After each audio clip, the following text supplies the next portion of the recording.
Well, fire season has begun in Utah. Hundreds of thousands live in high-risk areas, and devastating fires can reach far into some neighborhoods you may not expect. Thanks for joining us for our 2 News Wildfire Special. I'm Lincoln Graves. And I'm Lindsay Storrs. We'll spend the next hour focused on wildfire, the risk for Utahns this year, and what resources fire crews have to keep you safe. Emergency leaders are increasingly warning about the different kinds of firefights. Yeah, the word wildfire implies that fires will happen in the wild, far removed from populated areas.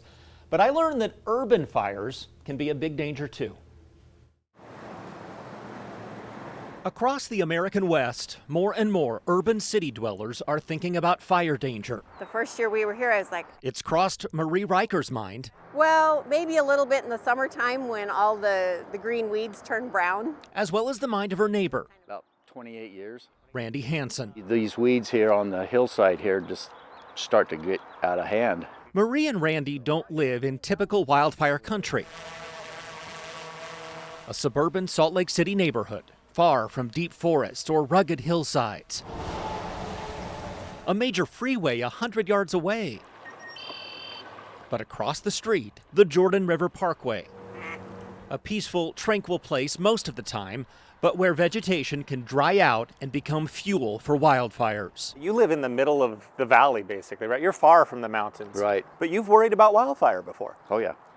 Yeah, after seeing, the fires in LA and everything and how devastating it can just destroy a whole neighborhood in a heartbeat. The Los Angeles wildfires are the most recent example of how flames can race through urban neighborhoods. At least 30 people were killed. More than 18,000 structures, mostly homes, were burned. A year and a half earlier, a wildfire destroyed Lahaina, Hawaii, killing more than 100. And a year and a half before that, the Marshall Fire roared across neighborhoods near Boulder, Colorado, killing 2 and burning more than 1,000 homes. All these fires started as wildfires, which then moved toward neighborhoods. But then it moves into something that is very different, and that is that structure-to-structure ignition. Brent Olson is Division Chief of Wildland Operations for Clackamas Fire, a department in suburban Portland, Oregon. His agency very nearly had a worst-case scenario in the fall of 2020, when historic wildfires came close to major population centers.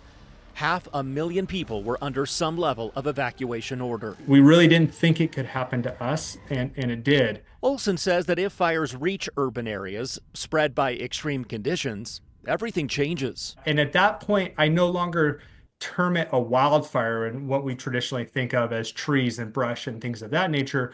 It really morphs into that more closely aligns with an urban conflagration. Crews are somewhat powerless when a fire reaches that point, but that doesn't mean urban areas aren't trying to prepare. The 2020 fires led Olson's agency to create a 20-person Type 2 strike team. It was the first such wildland hand crew set up by a structural fire department in Oregon. We've just onboarded and started their initial training for the 2025 season. Elsewhere in the West, like Las Vegas and its hot desert climate, vegetation fires are somewhat less common. That is unless extremely wet years lead to a bumper grass crop, which later become tinder dry fuel. In those years, Vegas area departments will zero in on prevention and preparation. We see the trends with us. When we have grass years, we want to be a little bit more protective of what we have going on. We want to push prevention more. We want to say, hey, don't be going out there doing your illegal fireworks. Some cities now have wildland-specific fire stations. This is one in the Avenues neighborhood of Salt Lake City, with different types of engines to access rugged terrain. And then we have a Type 3 that's housed at one of our wildland stations that is meant for wildland apparatus, and also Type 6s for wildland apparatus, so that we can get into those more difficult terrain areas. Many lines of defense to stop an urban conflagration, but the last line of defense might just be homeowners themselves. While Marie loves living across from the river, she has occasionally wondered if bad behavior might prove disastrous. We get a lot of walkers through here, and I guess if somebody's smoking and drops their cigarette, I guess it could be. Started burning up that way. Randy worries much more. As river vegetation grows and dries out, he takes matters into his own hands. I get over there with my own private lawnmower and personal lawnmower and take it down, cut it down, just try to clean it up. A last stand effort to stop a wildfire from spreading to his home and the homes of his neighbors. Keep an eye on it, because we could be in the same boat LA was. You just never know. I'm Lincoln Graves reporting. Well, the Salt Lake City Fire Department will conduct a defensible space assessment on your home free of charge, depending on where you live. But homeowners anywhere, even in urban neighborhoods, are encouraged to plan for fires, even if they think they don't live in a danger area. With wildfire season looming, officials say federal staffing cuts are leaving firefighting crews dangerously shorthanded. Earlier this year, the Trump administration slashed Forest Service and Park Service positions, many of them filled by trained wildland firefighters. Although some workers were rehired, leaders say the loss of experience and the lack of clear communication from federal agencies are making it harder to prepare. They warn while aircraft and equipment help, trained personnel are critical, and too many are now missing as the West faces another high-risk fire season. When fires spark, a quick response from wildland fire crews is the difference between a fire that's controlled within minutes and one that grows to consume thousands of acres. KUTV's Jake Taylor spoke to fire crews about the challenge of finding and keeping enough firefighters to keep our communities safe. It is very arduous. The work can be very difficult. A challenge to keep enough firefighters on the fire line defending communities. Recruitment is tough right now. They say next year will require hundreds more, and again the year after that and year after that.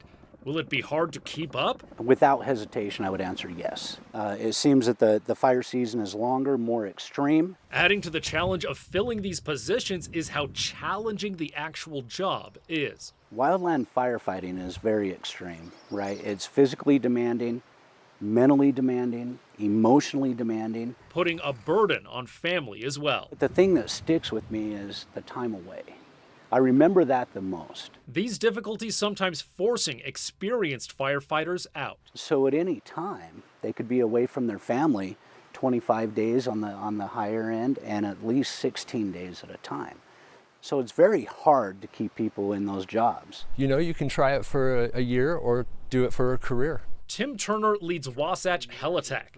When fire begins to spread somewhere no one else can reach within minutes, a tiny team fills this helicopter and races to the smoke. But 24 years ago, he was in the middle of a business career. Wearing a suit and wingtips.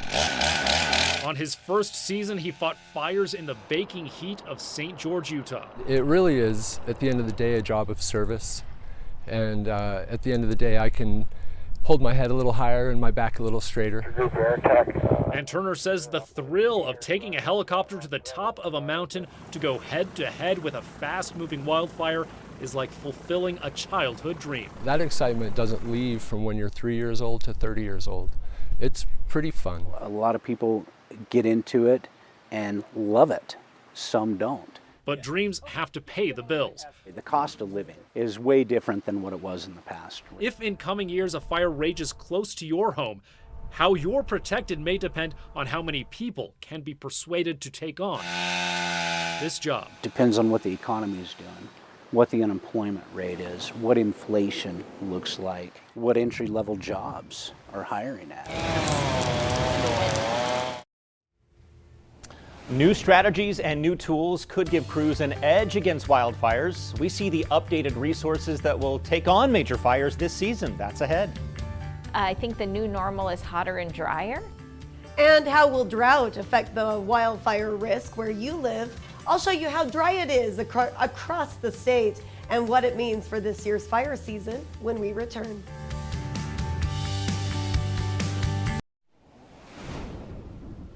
A lack of rain isn't improving our wildfire risk, and some parts of the state are deep in drought.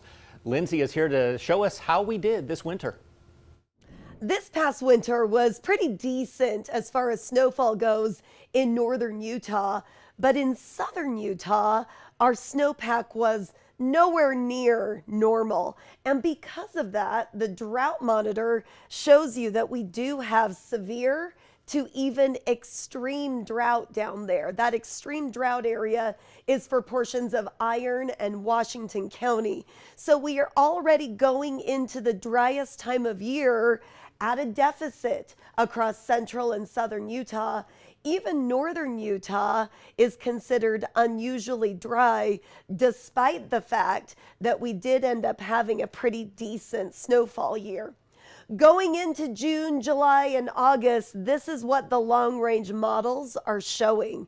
Notice that the northern tier of states from the Pacific Northwest into the northern plains is expected to be below normal as far as precipitation goes, and that does include the northern part of the state. Now, southern Utah may have near normal or maybe even above normal precipitation if we can get that good monsoon pattern to pick up in July and August. So we'll really be watching for that. Also, take a look at the temperature outlook. We are expected to be well above normal as far as our temperatures go during the month of June, July, and August. So what does all of this mean for the wildfire danger? Well, it means that we have grown a lot of vegetation this spring with that good snowfall that we had in northern Utah over the winter. And now the month of May has been fairly wet to help all this vegetation to grow. That vegetation, though, will be drying out as we get into the summer months, especially if, as the computer models are predicting, it ends up being an unusually dry summer. It'll really dry out that vegetation, and then that vegetation just becomes fuel for wildfires come this summer and fall. So we'll be watching that very closely. We're keeping our fingers crossed that we can get a good monsoon season in here. If we can get a good monsoon season, that would definitely help to lower the wildfire risk around the state. All right, Lindsay, as you told us, extended drought could exacerbate our wildfire season. As Dana Wagner reports from our sister station in Las Vegas, coming seasons could get drier and drier. There was a time not that long ago that Lake Mead near Las Vegas and Lake Powell in southern Utah were full. Plenty of water for 40 million people in 7 states along the Colorado River. Well, those days are long gone, as I documented some 20 years ago in this report from Hoover Dam. To give you an idea of the depth of the problem, we came out here to Lake Mead about 4 years ago. I could have reached over this wall here at Hoover Dam, just about touched the top of the lake. Look at it now.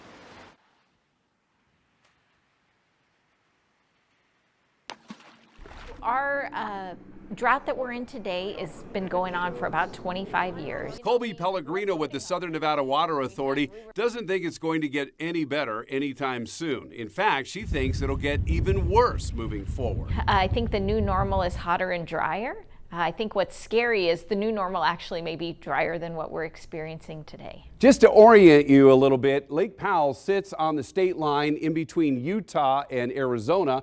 Lake Mead sits on the state line between Nevada and northwestern Arizona, and their two are connected by the Colorado River, which runs about 300 miles between the two reservoirs right through the Grand Canyon. All of that water, at least most of it, comes from snowmelt on the western slopes of the Rocky Mountains located to the west of Denver. There are about 40 million Americans that rely on the Colorado River for their main water source. Right now, Lake Powell sits at 31% capacity. Lake Mead is at 32% capacity. In fact, over the last 2.5 decades of drought, Lake Mead has fallen about 140 feet. In addition to providing water to grow crops, among other things, the Colorado River provides drinking water for Denver, Salt Lake City, Los Angeles, San Diego, Phoenix, and 90% of the drinking water for Las Vegas.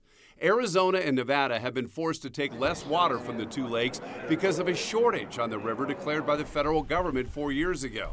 And realizing the dire nature of the situation, California is also cutting back on consumption on a voluntary basis. I think the reality is everyone needs to use less water. Right now, we're using more water than Mother Nature's providing us. Days ago, the National Weather Service predicted runoff into the Colorado River will amount to about 55% of an average year, much lower than their previous estimate. So there's little doubt that the levels of Lake Powell and Lake Mead will go down even further this summer. In Las Vegas, I'm Dana Wagner reporting. Fire crews are getting some new tools to fight wildfires this year. How staying connected could save lives. Ahead. As wildfires grow more extreme and unpredictable across the West, communication can be the difference between control and chaos. Scott McClendon reports federal crews are deploying new tools designed to cut through the noise and keep teams connected. The moment a wildfire sparks, every second counts. But in the chaos of smoke, terrain, and distance, communication can fail, and when it does, lives are at risk.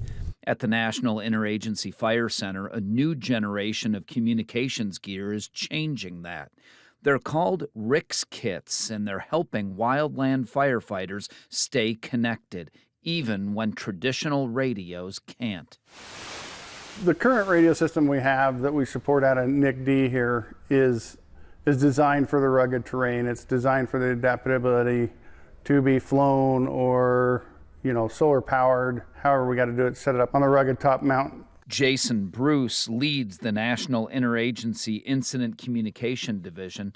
His team built and deployed the kits based on feedback from the field, where crews routinely ran into problems coordinating across agencies, frequencies, and jurisdictions.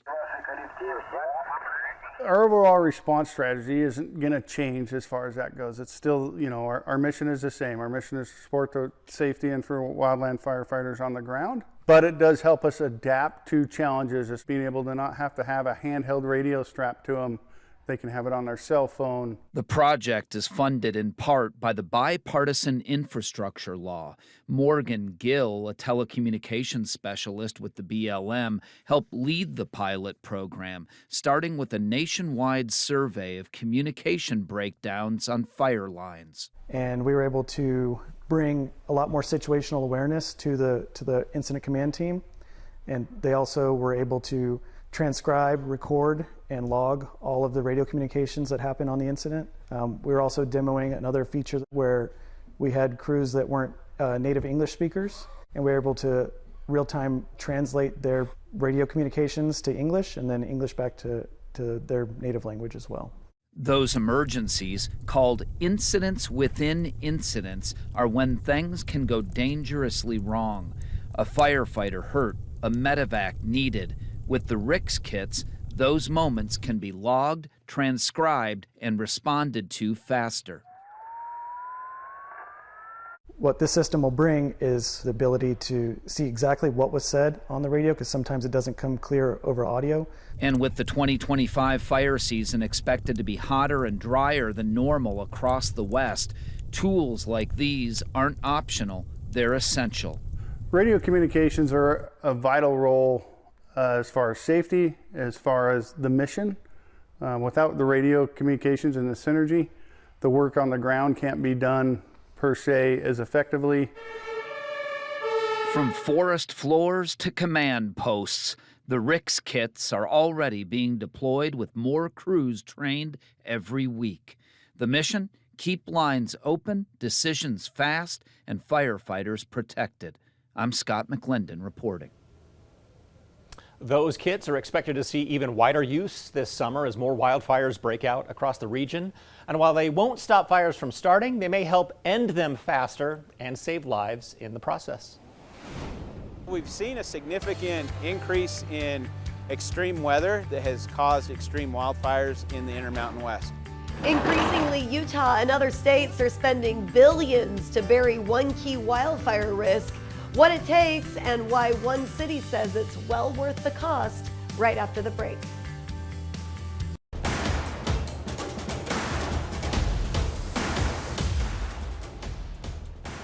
High voltage power lines cut through the heart of Utah's wilderness. The grid can be high risk for wildfire, and the lines can be a cause of fire themselves. Jamie McGriff shows us the steps some utilities are taking right now. The last bit of snow in the mountains is melting away. That means wildfire season is around the corner. Well, we've seen a significant increase in extreme weather that has caused extreme wildfires in the Intermountain West. In Parley's Canyon, I met with the spokesperson with Rocky Mountain Power. I mean, it's a beautiful area, but it will dry out and it will get hotter as we get into the summer, and so then the risk of wildfire goes up. And there's more attention to prevent it. We know California has always been a high risk area for wildfire, but when we also look at Utah, we look at Colorado, some of the surrounding states, it just is a dry desert, and so again, with that risk, we as a utility have to look at what steps we can do to protect the grid, because everybody depends upon power every day, and then how do we do it in a responsible way. This contracted crew with B&M Energy and Infrastructure, or BMEI, is working quickly before the weather really heats up. Right here what we're looking at is what we call undergrounding. So when you think about the power poles and the lines up in the air, there's that risk of wildfire if debris gets in the line, if there's high winds. And so what we're doing is we're reducing that wildfire risk by taking the lines underground, and then we'll eventually remove the poles that is currently carrying that power up here. So the soil that we put in over the top, it's road based. Marshall Clegg is the project manager on site and says this work could take up to 2 months to complete. We started up at the top, Big Mountain Summit, and we're going to go 6.5 miles down to Jeremy Ranch Road. And what's happening here? So right now we have a side dump coming in. They'd actually taken a load of soil the native soil that was here. We dug down 5 feet right into the truck, and then we took this truck down to a pit where they're receiving this native material. They'll sort it later and be able to reuse it as rock material and other things. And we purchased new import material to bring up to put into the hole so that we can get a good compaction on it. The native, you don't know how much rock or sand or clay there is, whereas the material that's been processed, we can guarantee that it's going to hit the specifications required for import right here on the side of the road. This is just one example of preventative measures Rocky Mountain is putting in place. It's boosting efforts in other ways across the state. The public can go to RockyMountainWeather.com to see these weather station devices, what they're reading across the Mountain West region of Rocky Mountain Power. You can now see wind speeds, wind gust, wind direction, temperature, and humidity. Crucial information during wildfire season. We have expanded our weather station network to, I think, about 158 weather stations here in Utah. And so with that, we're able to say, yes, there are more communities and more areas who are on these sensitive settings last year and this year than there were the previous years. With sensitive settings, if anything falls on the power line or if an animal tampers with it, the line will shut off, preventing sparks. It does impact people's day-to-day lives, right? If you have an outage, let's say you're working from home, let's say, some schools are year-round, or if you're at work, that does affect you. But when it comes down to it, if we're going to pick reliability or safety, we're going to pick safety every time. Wildfire prevention can take many forms, from creating defensible space to trimming trees. Homeowners and utilities alike are working to protect people and property. Undergrounding power lines is growing in popularity, but it's expensive. Barry Mangold digs into whether the upfront costs are worth it in the long run. The 2018 Camp Fire in California left communities devastated. 85 killed, 18,000 structures destroyed. The city of Paradise left mostly in ashes. The fire sparked by power lines owned by the utility company, Pacific Gas and Electric. Wildfires started by power lines like these are actually uncommon. Nearly 90% of all the wildfires in 2024 were human-caused. But with the threat of wildfires raging once again going into this summer season, utility companies are doing everything they can to prevent the next big blaze. And one city in Colorado is decades ahead of the curve. We feel really comfortable that we've mitigated that risk. Travis Walker is the Power and Light Director for Fort Collins. Since the 1970s, the city has undergrounded over 99% of its nearly 2,000 miles of distribution lines. So for the average resident of Fort Collins, how often do they experience a power outage in a given year? Sure. So the average customer in Fort Collins sees a 45-minute outage every 4 years. So that has an outage every 4 years. 45 minutes every 4 years. Yes. Is there any risk of starting a wildfire with underground power lines? I would say it's not zero. You know, there might be cables that come up into a transformer, and that transformer might fault and, you know, throw some flames out the side, but it's very, very rare that that would happen. Since the campfire, PG&E has committed to move 10,000 miles of power lines underground, which is roughly 10% of its distribution system. The company says the change nearly eliminates wildfire ignition risk, and it's not the only one that thinks so. In Utah, Rocky Mountain Power started work to underground lines in high-risk areas in 2022. The same goes for NV Energy in Nevada, which started focusing on undergrounding around Lake Tahoe in 2023. And just this year, Idaho Power identified 7 miles of lines to underground through 2026, which begs the question. Why don't you put all power lines underground? Well, it's not that simple. In Oregon, Portland General Electric has nearly 29,000 miles of transmission line in its power grid, which is less than a third than its California counterpart, PG&E. And so it's easy to look at that. And John Farmer, the public affairs officer at Portland General, says more than half are already in the dirt. He says the reason they don't underground everything comes down to the customer. How much would it cost to underground the rest of it? So, one of the things when you think about undergrounding power lines, cost is one of the key factors that you have to think about.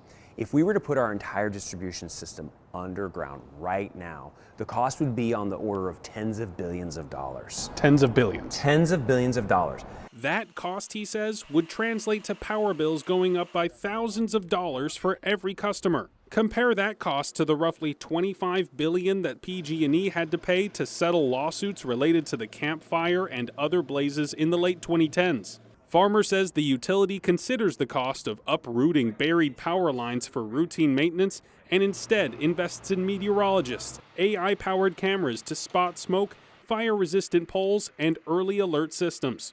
Undergrounding is effective, no doubt.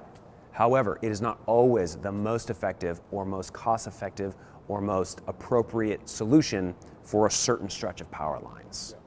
Do you think it's worth the trade-off? It has been for us. In Portland, I'm Barry Mangold reporting. Well, should we expect a normal fire season, or is Utah set up for an inferno this summer? We find out what fire experts expect this year when we return. A very skilled team in Utah is tasked with forecasting fire, using every bit of data available to predict just how bad our fire season could get. Brian Schnee interviewed the chief expert at the Great Basin Coordination Center to find out which areas of the state could be hardest hit and why our wet winter last year could increase the risk for fire this season. What is your overall thought process? You've been doing this a long time. So when you look at Utah and where things may go, how are you gauging that scale compared to years past? Well, for the southern higher elevations, I think it's a good probability of increased fire danger. We had a bad one back in 2018. We're not as dry, but this has been the worst drought situation in our area in about maybe 4 or 5 years in the southern half of the state. So that's our biggest worry. There aren't as many pockets of heavy carryover fuel except in the southwest part of the state, so that could be an issue near the St. George area leading up towards Hurricane and those spots. But you know, the southern part of the state, that's probably our most confident bet that's where we're going to see increased fire danger for the first half of this fire season. Kind of goes hand in hand, but how about that snowpack correlation from not just this past winter, but the previous winters? Does that pique up your interest in how those fuels respond over the next couple of years? Very true, and we did have above normal snowpack in a lot of areas a year ago and 2 years ago. That corresponds to wetter winters, and not so much in the high terrain, but in the lower elevations, that usually means it's been wetter there. So in some central areas, we do have to watch for some of those pockets of carryover fuels, and even in the south, it's kind of hit and miss. Not all areas have that. There are a lot of precipitation events that stay light in the valleys, and it's not until they get that orographic lift that they start dumping a lot of precipitation. So I think we've dodged a bullet in the mountains and the national forest land for a couple of years, and things always come around, go around. So I'm worried that this year for the southern forest is going to be possibly that year. Is that how you'd summarize your outlook looking ahead for the next couple of months? Is there's a pretty good chance if one thing pops off, it could be a longer-term fire event in some of those forest areas? Two main things we're looking at is the developing drought in the southern areas that correlates directly to increased fire danger. And also, if the monsoon is delayed or we don't get that relief in by late June, early July, that dryness in those southern areas will just get worse and worse. And if we have existing fires there, they can burn much longer than they normally do. So we have a chance for a pretty significant wildfire season compared to maybe last year when you're looking I would say so, yes, especially in the southern half of the state, basically south of the I-70 corridor. That's where we're most under the gun. Some communities are designing homes from the ground up to withstand a raging wildfire. But what's the cost? That's coming up right ahead. Clearing dry brush and grass from a property is a good first step to protecting your home. But one builder in San Diego is taking things up a notch. As Liz Gonzalez reports, it's now created the country's first fire-resistant neighborhood. Watch this test in a research chamber as embers fly towards a home. 4 minutes in, and the mulch on the left side is starting to smolder. 8 minutes in, there are now flames, and by the 12-minute mark, those flames have spread to the porch, while the right side remains virtually untouched. The difference? It's following standards developed by the nonprofit Insurance Institute for Business and Home Safety, or IBHS. Their program takes that to a little bit of a different level. Steve Ruffner is the president of KB Home Coastal, the company behind the country's first fire-resistant and fire-prepared neighborhood in Escondido. We are building in a very high fire zone because we're at the foot of a mountain, or basically a hillside in San Diego County.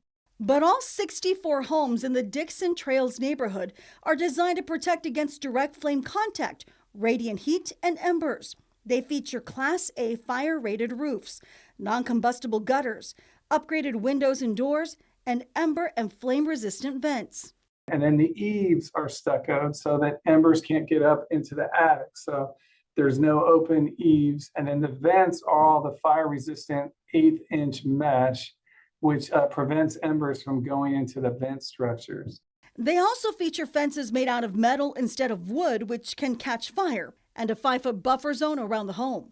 IBHS found in the fires that were recent in LA that was a big problem, is that, vegetation and ignition points around the house were really difficult to control. Ruffner says taking these measures from the onset of construction is a game changer compared to doing it to an older home. This is kind of a project. We like to be an innovator. So far, our customers are really pleased with it. They really feel safer. Now, these homes are, on average, more expensive than other homes, but having the wildfire prepared community designation could be used to save on insurance. And experts say it could be a selling point once owners try to sell. Fires across the West causing deaths hundreds and thousands of miles away. The real cost of smoke-filled skies ahead. Some recent seasons, we've only had a few large fires. And in others, the state has been overwhelmed. This graph shows the acreage burned back through 2019. You can see how 2020 was one of the worst we've had, with 329,000 acres burned. That's about as much area as the entirety of Weber County.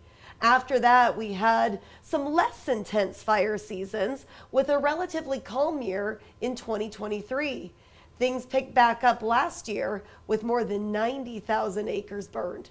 During these years, the state has spent $159 million on wildfire suppression. Our fire season is only expected to get more intense, but wildfires have already started burning.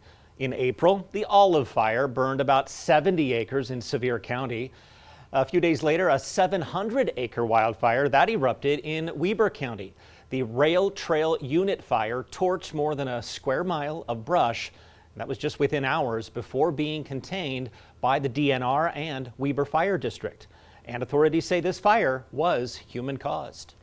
A new study reveals how the smoke that has filled skies during these fire seasons is costing lives.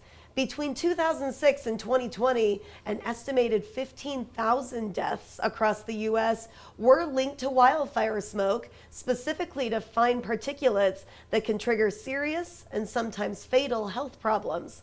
The research, published in Nature Communications, Earth and Environment, also estimates a $160 billion economic cost, most heavily felt in the western states like Utah, Idaho, Washington, and California.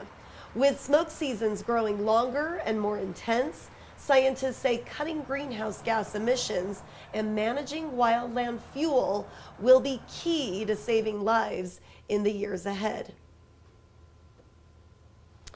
All right, well, thank you so much for joining us for this 2 News Wildfire Special. Throughout this fire season, we're going to be closely covering the fires that spread. Lindsay, I know you'll be watching the forecast throughout the summer months. Yes, and we will be giving you more info on how to stay safe. Stay tuned for 2 News at 5 for all the major headlines happening today.